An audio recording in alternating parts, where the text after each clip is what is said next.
In today's video, I'll show you how to duplicate elements in Pagefly to save time and keep your page designs consistent.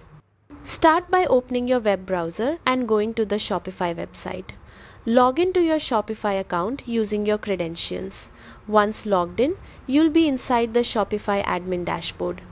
From the left side menu, click on Apps and open the Pagefly app. This will take you to the Pagefly dashboard where all your pages are managed. Click on Pages and open the page that contains the element you want to duplicate. Once the page loads in the Pagefly editor, click directly on the element you want to copy. When the element is selected, look at the small toolbar that appears above it. Click on the duplicate option and Pagefly will instantly create a copy of that element on the page. You can now move the duplicated element and customize it by changing text, images, or styles to fit your design needs. After making your changes, click Save and publish the page to apply everything live. That's it.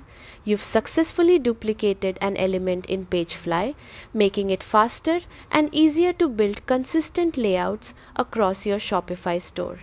Thanks for watching and happy designing.